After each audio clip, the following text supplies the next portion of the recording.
So what I'm saying is inflation for most hard things like houses and things that we need, they go up at 7 to 10% on average, because if you look even in Australian real estate, you know, for the last 40 or 50 years, the amount of money printing that's gone on,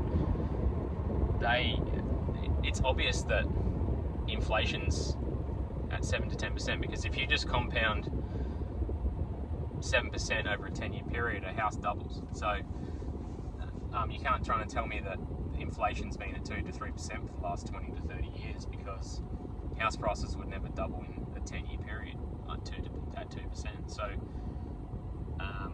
what's another funny thing about 2 to 3% inflation is what they actually put in the basket to call inflation. So they don't put housing, they don't put mortgage payments in. They don't put mortgage payments in the basket of goods that they measure CPI or inflation, and they also don't put rents.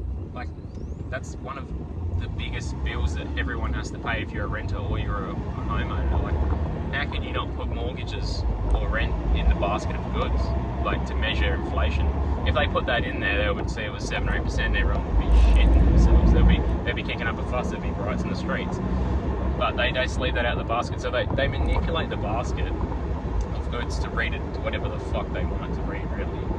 And the reason why I'm getting at this is because super is invested in the stock market, guys. Anyone's super, your super is getting put in the stock market. Okay, so like, people think that they're getting these like amazing rates of like, 6 or 8 or 10% compounding growth.